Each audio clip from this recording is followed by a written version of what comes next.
Good morning student. चलिए इस video lecture में नाइट्रोजन मेटाबॉलिज्म को आगे बढ़ाते हुए हम biological nitrogen fixation, symbiotic nitrogen fixation और फेट ऑफ अमोनिया इस चैप्टर के आखिर के ये 3 चैप्टर स्टडी करते हैं। आप लोग कंसंट्रेशन बना के रखिए, कंप्लीट फोकस दीजिए, क्योंकि बहुत ही ज़्यादा टेक्निकल टॉपिक है, जैसा कि मैं लास्ट लेक्चर में भी आपको बताया था। तो देखिए, लास्ट लेक्चर में हमने स्टडी किया था कि अमोनिफिकेशन के बाद, अमोनिफिकेशन मतलब डेथ प्लांट और डेथ एनिमल का जब डिकम्पोजिशन होगा तो सॉइल बैक्टीरिया यानी मिट्टी में रहने वाले बैक्टीरिया इन डेथ बॉडीज से अमोनिया सेपरेट कर देते हैं। कुछ अमोनिया वोलेटाइल हो जाएगा और कुछ अमोनिया सॉइल में ही रहेगा जो नाइट्रेट में कन्वर्ट होता है। This nitrate is absorbed by the plant from the soil. So nitrate को रूट अपने अंदर एब्जॉर्ब कर लेगी। रूट में जाने के बाद ये नाइट्रेट फिर ऊपर जाएगा, मतलब कंडक्ट होगा लीफ तक, and inside the leaf this nitrate again get reduced to form the ammonia, and ammonia will form the amine groups. Amine group मतलब bond NH2 group, amine group of amino acid. मतलब nitrogen का destination complete हुआ, nitrogen का जो issue था या nitrogen का जो टारगेट था वो एक पर्टिकुलर बायोमोलिक्यूल में कन्वर्ट हो गया। मैं फिर से आपको बता दूं कि nitrate is absorb by the root, is conducted up to the leaf, inside the leaf this nitrate get reduce and form the ammonia. Ammonia form amine group of the different type of amino acid. Okay. चलिए अब आगे बढ़ते हैं। Next topic of this chapter is biological nitrogen fixation. Biological nitrogen fixation. Fixation means reduction. Reduction of nitrogen inside the living organism is called as biological nitrogen fixation. देखिए, कल के lecture में मैं आपको बताया था कि nitrogen is present in the atmosphere in the form of N2, but this pure nitrogen cannot be utilized by every living organism. There are only few living beings which can utilize this form of nitrogen directly. सिर्फ कुछ ही organism ऐसे हैं जो इस nitrogen को directly utilise कर सकते हैं। There are only few organism. Specifically this organism are prokaryotic species. Prokaryotic species यानी कि बैक्टीरिया। तो certain prokaryotic species have ability to convert this nitrogen into ammonia, and this process is called as nitrogen fixation. याद कीजिए, कल हमने 4 definitions पढ़ी थी, जिसमें सबसे पहले डेफिनेशन थी नाइट्रोजन फिक्सेशन। उसमें हमने यही रिएक्शन लिखा था कि भाई जब हाइड्रोजन ऐड होते हैं तो इस प्रोसेस को रिडक्शन कहते हैं, लेकिन हाइड्रोजन कहां पर ऐड हुए? नाइट्रोजन में, तो नाइट्रोजन का रिडक्शन हुआ।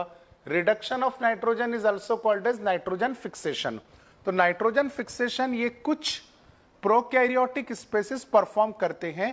वो प्रोकैरियोटिक स्पेसीज जिनके पास एक स्पेशल एंजाइम प्रेजेंट होता है, उस एंजाइम का नाम है nitrogenase.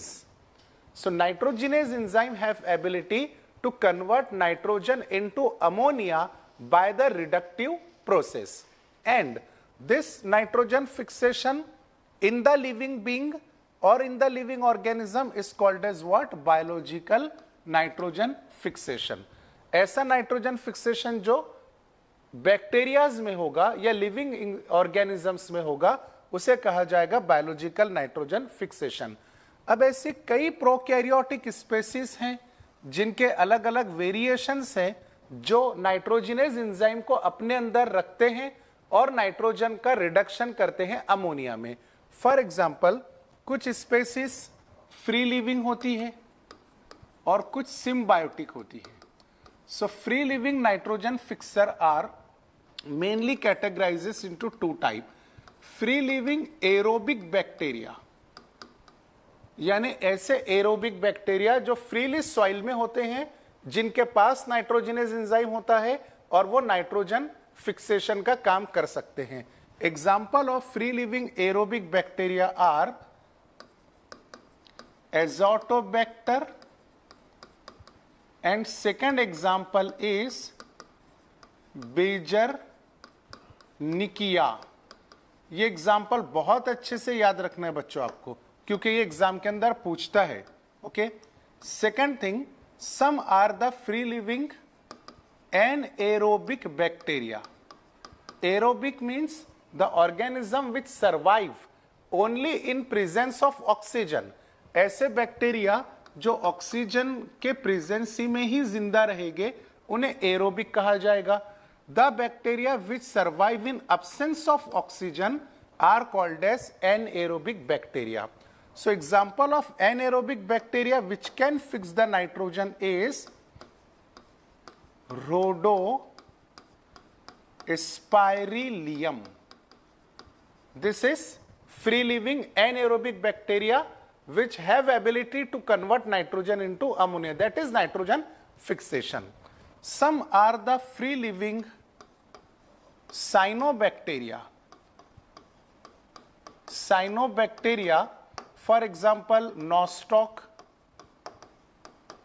Anabaena. These are the cyanobacteria which are also free living in the soil and can convert nitrogen into ammonia. Free living में एक और एग्जाम्पल आपको ध्यान में रखना है, bacillus. This Bacillus bacteria is also free living and can fix the nitrogen. Okay, तो ये एग्जांपल्स हो गए फ्री लिविंग एरोबिक बैक्टीरिया जो नाइट्रोजन फिक्सेशन करते हैं, free living anaerobic, free living cyanobacteria and just free living bacillus. Okay, examples बहुत अच्छे तरीके से याद रखना है आपको। ये सब बैक्टीरिया वो बैक्टीरिया हैं जिनके अंदर नाइट्रोजनेज एंजाइम प्रेजेंट होता है और जो नाइट्रोजन को अमोनिया में कन्वर्ट करने में सफल होते हैं, सक्सेसफुल होते हैं। टॉपिक को आगे बढ़ाते हुए मैं आपको सेकंड कैटेगरी की तरफ लेके चलूं, यानी फ्री लिविंग के बाद में सिम्बायोटिक। देखिए, ये सिम्बायोटिक एसोसिएशन दो या दो से ज्यादा ऑर्गेनिजम्स के दरमियान होता है। Association between two or more organism in which all the organism get benefited from each other. कम से कम दो ऑर्गेनिज्म होना चाहिए, दो से ज्यादा भी रहे तो चलेगा। तो दो ऑर्गेनिज्म के बीच में एसोसिएशन जिनमें पहले को दूसरे से बेनिफिट मिल जाए और दूसरे को पहले से बेनिफिट मिल जाए, ऐसे एसोसिएशन को सिम्बायोटिक एसोसिएशन कहते हैं। नाइट्रोजन फिक्सेशन में सिम्बायोटिक एसोसिएशन के लिए दो बैक्टीरिया सामने आते हैं। पहले बैक्टीरिया का नाम है Rhizobium and second bacteria is Frankia. Rhizobium and Frankia are the example of symbiotic nitrogen fixer. Rhizobium bacteria is soil borne bacteria, यानी मिट्टी में रहता है. It is gram negative bacteria and rod shape. Rod shaped, यानी इस bacteria का shape इस तरह से होता है, रॉड की तरह. This bacteria comes in contact with root of leguminous plant. यहां पर फ्रैंकिया को थोड़ी देर के लिए अपन रब करते हैं, इसको बाद में स्टडी किया जाएगा. ओके, तो this bacteria rhizobium is soil born, gram negative and rod shape, come in association with roots of a specific group of plant which is called as leguminous plants. देखिए, प्लांट्स की हजारों लाखों species इस जमीन के ऊपर present है, लेकिन एक पर्टिकुलर ग्रुप है जिनको पॉट्स डेवलप होती है, यानी फली डेवलप होती है. इन प्लांट्स को लेग्यूमिनस प्लांट कहा जाता है. फॉर एग्जाम्पल लेंटिल्स, जिसे आप मसूर कह सकते हैं, then sweet pea, sweet clover, अल्फा अल्फा, and many more. Garden pea is also example here. Garden pea, broad bean, groundnut, all these plants are collectively called as leguminous plant. तो देखिए राइजोबियम बैक्टीरिया की खासियत ये है कि सिर्फ लेग्यूमिनस प्लांट के रूट में जाकर के ये नाइट्रोजन प्रोवाइड करेगा. This is called as symbiotic association between rhizobium bacteria and the leguminous plant. For example, this is root of the leguminous plant and these are the rhizobium bacteria. जब ये bacteria root में दाखिल हो जाएंगे, root में penetrate हो जाएंगे, तो रूट में रहने के लिए इनको जगह लगेगी, जिसके लिए ये रूट में एक आउटग्रोथ फॉर्म करेंगे. मतलब हमको बाहर से एक स्फेरिकल आउटग्रोथ दिखाई देगी. इस आउटग्रोथ में राइजोबियम बैक्टीरिया रहते हैं. This small spherical outgrowth is called as root nodule. So Rhizobium bacteria live in the root nodule of the leguminous plant. Similar to this, another example for symbiotic association is the bacteria Frankia.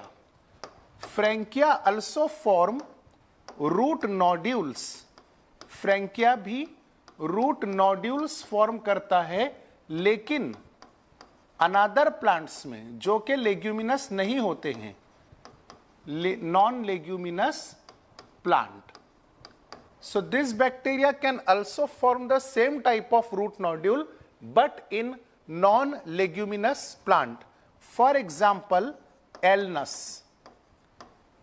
Alnus plant से association हो जाएगा Frankia bacteria और leguminous plant के साथ association form कौन करेगा? Rhizobium bacteria. तो आपको ये बातें बहुत अच्छे तरीके से याद कर लेनी है, इसको लिख लिख करके बार बार देखना है और एनसीईआरटी बुक से भी लेना है. ओके, चलिए अब नेक्स्ट स्टडी करते हैं कि किस तरह से नाइट्रोजन फिक्सेशन का मैकेनिज्म होता है और नाइट्रोजन फिक्सेशन के मेन कंपोनेंट कौन से हैं. There are two types of main component of root nodules. Root nodule के दो कंपोनेंट्स होते हैं. First component is the enzyme which is called as nitrogenase. Nitrogenase की पूरी प्रॉपर्टीज हम एक साथ यहां पे लर्न कर लेंगे, जैसा कि nitrogenase enzyme is made up of molybdenum iron protein. Enzyme is proteinaceous in nature but the main component of nitrogenases are molybdenum and iron. This nitrogenase enzyme require an aerobic condition for its activity. Anaerobic condition means absence of oxygen. देखिए nitrogenase enzyme bacteria के अंदर present है. मान लीजिए bacteria है और यहां पर है nitrogenase enzyme. So when this bacteria live in the soil freely under the aerobic condition, अभी ये बैक्टीरिया जब यहां पर रह रहा है तो इसको ऑक्सीजन मिलती है, मतलब bacteria live in aerobic condition. और एरोबिक कंडीशन के चलते बैक्टीरिया के अंदर जो नाइट्रोजिनेज एंजाइम है, this nitrogenase remain non operational. Non operational, आप इसको इनएक्टिव स्टेट भी कह सकते हैं. तो जब तक बैक्टीरिया सॉइल में प्रेजेंट है, जब तक इस बैक्टीरिया को एरोबिक कंडीशन मिल रही है, बैक्टीरिया के अंदर का नाइट्रोजिनेज एंजाइम नॉन ऑपरेशनल रहेगा, मतलब इनएक्टिव रहेगा. यानी कि ये एंजाइम नाइट्रोजन और हाइड्रोजन के रहते हुए भी इनको कंबाइन करके अमोनिया में कन्वर्ट नहीं कर सकता. मतलब ये एंजाइम एरोबिक कंडीशन में नाइट्रोजन फिक्सेशन परफॉर्म बिल्कुल भी नहीं करेगा. लेकिन जब यही बैक्टीरिया रूट के अंदर दाखिल हो जाता है, रूट में पेनिट्रेट हो जाता है, तो स्पेसिफिकली रूट नोड्यूल एक प्रोटीन प्रोड्यूस करता है जो कि पिंक कलर का है. This is second component of the root nodule. That protein is called as leg haemoglobin. Haemoglobin नाम इसलिए रखा गया क्योंकि रूट नोड्यूल जिस प्रोटीन को प्रोड्यूस करती है वो प्रोटीन पिंक कलर का होता है. और ये प्रोटीन प्रोड्यूस किसने किया? रूट ऑफ लेग्यूमिनस प्लांट ने. तो लेग्यूमिनस का लेग लिखा गया और प्रोटीन के पिंक कलर की वजह से आगे नाम दे दिया गया हीमोग्लोबिन. रूट नोड्यूल में ये जो लेग हीमोग्लोबिन होता है बच्चों, this leg haemoglobin is also called as oxygen scavenger. Oxygen scavenger मतलब ये लेग हीमोग्लोबिन बैक्टीरिया के आसपास का पूरा ऑक्सीजन अपने तरफ अट्रैक्ट कर लेगा, बैक्टीरिया तक ऑक्सीजन को नहीं पहुंचने देगा. यानी bacteria get protected from the oxygen. Bacteria oxygen से क्या हो गया? प्रोटेक्टेड. क्यों प्रोटेक्ट हुए भाई? क्योंकि लेग हीमोग्लोबिन ने ऑक्सीजन को अपनी तरफ अट्रैक्ट कर लिया.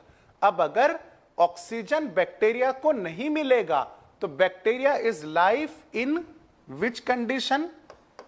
Bacteria life in anaerobic condition, that is in absence of oxygen. और ऑक्सीजन की absency में यानी एनएरोबिक कंडीशन में नाइट्रोजिनेज एंजाइम एक्टिवेट हो जाएगा, मतलब ऑपरेशनल हो जाएगा. और अब नाइट्रोजिनेज एंजाइम नाइट्रोजन और हाइड्रोजन को कंबाइन करके अमोनिया में कन्वर्ट कर सकता है, मतलब नाइट्रोजन फिक्सेशन कर सकता है. तो आपको ये दो अलग अलग बातें याद रखनी है. When Rhizobium bacteria live in the soil freely under aerobic condition, then nitrogenase enzyme remain non-operational or inactive. It cannot be convert nitrogen into ammonia. Point number 1. Point number 2. When this bacteria enter inside the root, root produces leg hemoglobin, which is oxygen scavenger. This leg hemoglobin attracts all the oxygen and bacteria remain free from the oxygen. That is, bacteria inside the root live in which situation? Anaerobic situation, where nitrogenase enzyme get operational or active, and now this nitrogenase enzyme can convert nitrogen into ammonia, that is nitrogen fixation is taking place inside the root due to anaerobic situation. So these are the two main component of the nitrogen fixation which are present inside the root nodule. So your root nodule contain two important components. First is enzyme nitrogenase and second is oxygen scavenger, that is leg hemoglobin. Okay. Now next thing is that the nitrogen fixation require very high amount of energy. For example, when nitrogen is present inside the bacteria, N2 plus 8 electron plus 8 proton, ये दोनों को मिलाकर आप 4H2 भी लिख सकते हैं, लेकिन क्योंकि रिएक्शन एनसीईआरटी में इस तरह से दी हुई है इसलिए आपको सेम रिएक्शन याद रखना है. Plus most important thing, 16 molecules of ATPs are required for reduction of N2. As a result of this, यहाँ पे रिएक्शन का प्रोडक्ट लिखते हैं, 2 molecules of ammonia are formed plus hydrogen plus 16 ADP plus 16 PI means inorganic phosphate. ATP means adenosine triphosphate, एक phosphorus detach हो गया, बच गए 2, मतलब एडिनोसिन डाइफॉस्फेट, और जो फास्फोरस डिटैच हुआ उसे अलग से फ्री स्टेट में लिखना जरूरी होता है, मतलब आईपी और पीआई, इसका मतलब होता है फ्री इनऑर्गेनिक फास्फेट। तो यहां पे गौर करने लायक बात यह है कि for production of 2 molecules of ammonia, how many ATPs are required? 16 ATPs are required. 2 ammonia, 16 ATP. 1 ammonia equals to 8 ATP. So this is very high energy consuming process for formation of 1 molecule of ammonia. 8 molecules of ATPs are required. ये बात बहुत अच्छे तरीके से note कर लीजिएगा कि भाई एक अमोनिया के लिए 8 एटीपी मॉलिक्यूल्स लगते हैं। Now we are going to discuss about the mechanism of nitrogen fixation. Sequential events are required in the nitrogen fixation.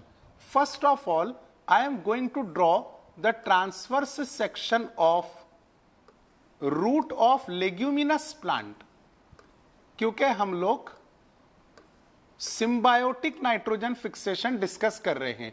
So this is what, this is the TS of root, leguminous plant का root है ये। Okay, this is root hair.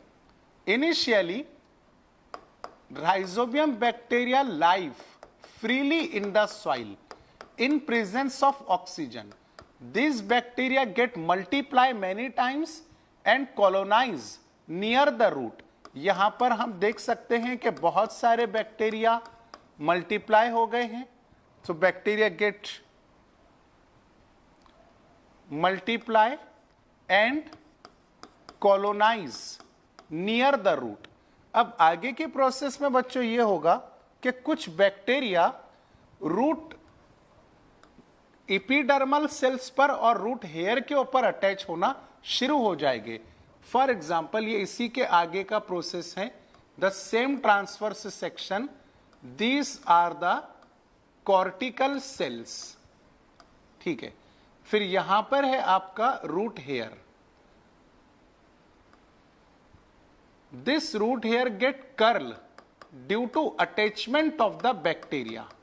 ये point ध्यान में रखना है कि जब बैक्टीरिया रूट हेयर पर अटैच हो जाते हैं तो रूट हेयर कर्ल हो जाता है, मतलब राउंडेड हो जाता है।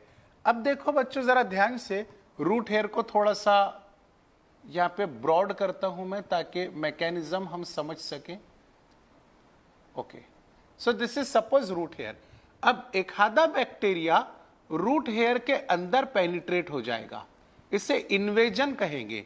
तो मैं यहां पे कैरेक्टरिस्टिक लिखते जाता हूं, root hair get curl, bacteria invade in the root hair. Invade मतलब इंटर होना, पेनिट्रेट होना। अब देखिए वो एक बैक्टीरिया जो पेनिट्रेट हुआ उसने जाते समय अपने पैरों के निशान बना दिया। इस जानने के रास्ते को इन्फेक्शन थ्रेड कहते हैं। The bacteria which invade in the root hair form the infection thread. अब इन्फेक्शन थ्रेड से क्या होगा कि सभी बैक्टीरिया को जाने का रास्ता दिख गया, इसीलिए एक एक बैक्टीरिया को इन्फेक्शन थ्रेड कैरी करेगा और बहुत सारे बैक्टीरिया यहां यानी कॉर्टिकल रीजन में आकर के बस जाएंगे। तो यहां पे मैं लिखता हूं कि मैनी बैक्टीरिया अक्यूमुलेट, अक्यूमुलेट मतलब जमा हो जाना। बहुत सारे बैक्टीरिया अक्यूमुलेट हो गए हैं इन कॉर्टेक्स और in the cortical region. So point number 1, when bacteria get attach root hair curl, one of the bacteria invade in the root hair, form the infection thread, then through the same infection thread many bacteria carry inside the cortical region. Now what will happen, look with careful observation, some of the bacteria leave the infection thread and enter inside the cortical cell. कुछ bacteria रास्ते से जब निकल जाते हैं यानी infection thread को leave कर देते हैं, तो कुछ बैक्टीरिया कॉर्टिकल सेल के साइटोप्लाज्म में चले जाते हैं। and these bacteria differentiate this cortical cell into a specialized nitrogen fixing cell. A specialized nitrogen fixing cell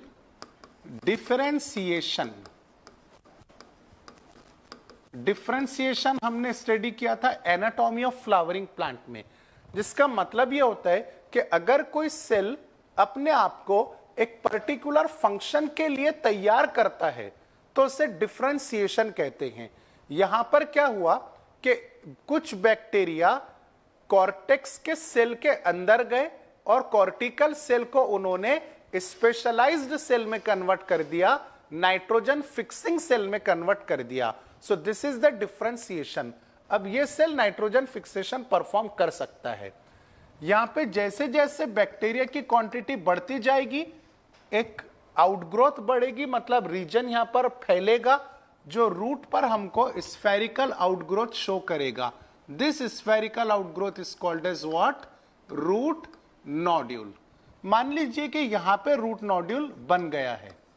this root nodule has direct connection with vascular tissue. XP मतलब xylem and phloem.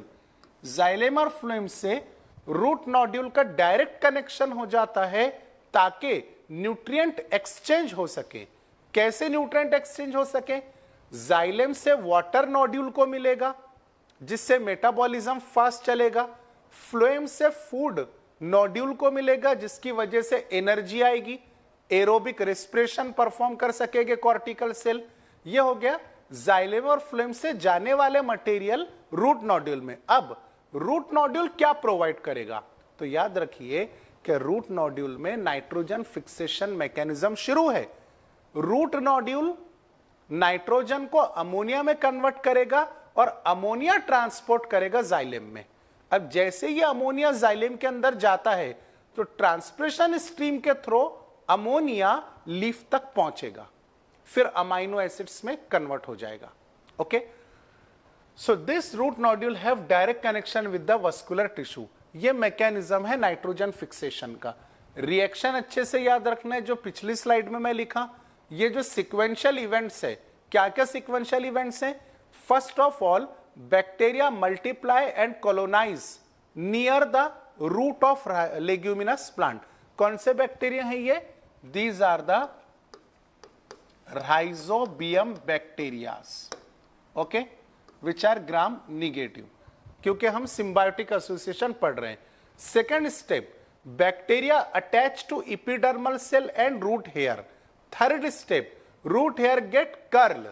Fourth step, bacteria invade in the root hair, leave the infection thread so that many bacteria can follow the same pathway and accumulate inside the cortex. These bacteria form the root nodule. Next step is differentiation. Some of the bacteria enter in the cortical cell and differentiate that cortical cell into a specialized nitrogen fixing cell. Okay, so this is all about the mechanism of nitrogen fixation in the root hairs of the or in the root of the leguminous plant by the rhizobium bacteria. Now next thing is fate of ammonia. Fate of ammonia. Ammonia means NH3. जैसा हमने अभी देखा कि ammonia root nodule से xylem में जाएगा, transpiration stream के through ये अमोनिया कहां तक पहुंच जाएगा बच्चों? लीफ तक के। लीफ में जाने के बाद इस अमोनिया का प्रोटोनेशन होता है, means addition of proton, and as a result of protonation of ammonia, ammonium ion are form. This ammonium ion are toxic.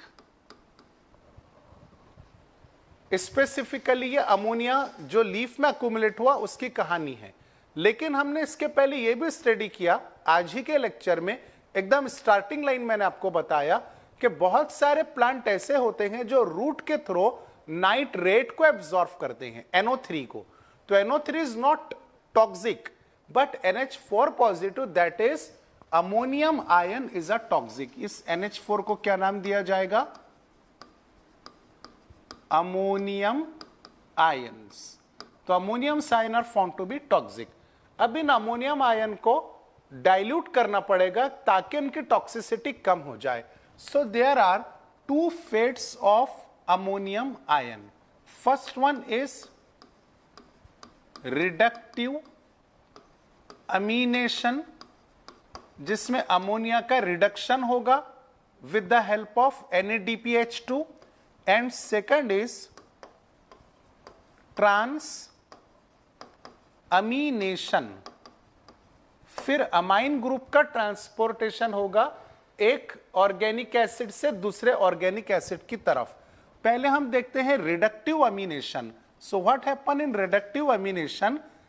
There is one organic acid alpha keto glutaric acid which is 5 carbon compound. ये हमने TCA cycle के दौरान study किया था। Alpha keto glutaric acid combines with ammonium ion in presence of NADPH or NADPH2.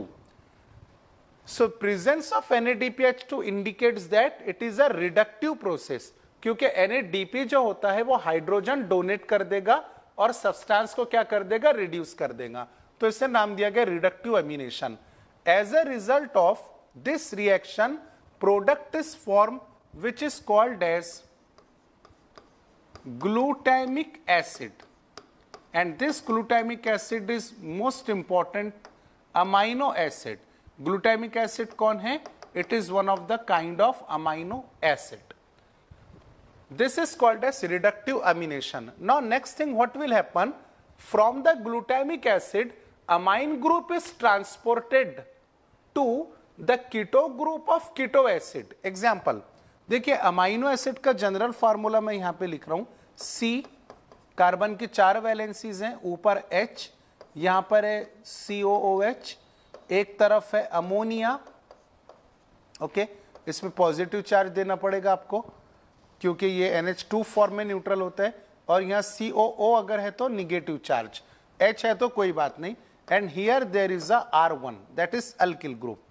This is the formula for amino acid. Now I am going to write the keto acid. Keto acid के लिए सेकंड alkyl group लिया है, यहां पे carbon, double bond oxygen, bond COO negative. So this group C double bond O group is called as keto group. So this is the keto group of keto acid. In this reaction what will happen, the amine group get transported into the keto group of keto acid. तो जो keto acid है अब वो amino acid बन जाएगा और पहला जो अमाइनो एसिड था वो ऑर्गेनिक एसिड बन जाएगा, ठीक है। In this reaction what will happen, transfer of amine group takes place. This reaction therefore is called as transamination and enzyme required is transaminase enzyme. बहुत इंपॉर्टेंट एंजाइम है, याद रखना है। So transaminase is required in transamination and reductive amination require the presence of NADP reductase enzyme। ठीक है, चलिए next देखते हैं। अब प्लांट में ये सब रिएक्शन होने के बाद ये सब कहां पर हो रही है, लीफ में, जहां पर अमाइन पहुंच गया, अमाइन ग्रुप के अमोनियम आयंस के पहुंचने के बाद में ये रिएक्शन हुई लीफ में, मतलब डेस्टिनेशन और सिंक पॉइंट के अंदर। नेक्स्ट थिंग, अब देखिए दो इंपॉर्टेंट अमाइड्स होते हैं। अमाइड किसे कहा जाता है, ऐसा ऑर्गेनिक एसिड जिसके पास अमाइन ग्रुप भी है और एक से ज्यादा नाइट्रोजन प्रेजेंट है, उसे कहते हैं अमाइड्स। तो there are two types of amides, one is asparagine and second is glutamine. This asparagine is formed from the amino acid that is aspartic acid, and glutamine is also formed from one of the amino acid The name of amino acid is glutamic acid. So glutamic acid is a precursor of glutamine and aspartic acid is a precursor of aspargine, which are means aspargine and glutamine are rich in nitrogen. They may have more than one nitrogen as compared to the amino acids. Okay, last point इस chapter का एक याद रखना है कि कुछ ऐसे pulses होते हैं, for example soybean. From this soybean the nitrogen is absorb और nitrogen is translocated in the form of urates. ये एग्जाम के अंदर पूछता है कि यूरेट कौन से प्लांट में फ्लो होता है. याद रखिएगा कि urates are flow in the pulses, example soybean. Okay, तो यहां पर बच्चों नाइट्रोजन मेटाबॉलिज्म के साथ साथ मिनरल न्यूट्रिशन चैप्टर हम लोगों का कंप्लीट हुआ. उम्मीद है कि आप लोग इसकी बहुत ही अच्छी नोट्स बनाएंगे, इसको रेगुलर पढ़ेंगे, एमसीक्यू सॉल्व करेंगे और प्रॉपर तरीके से रिस्पॉन्स देंगे. Thank you very much.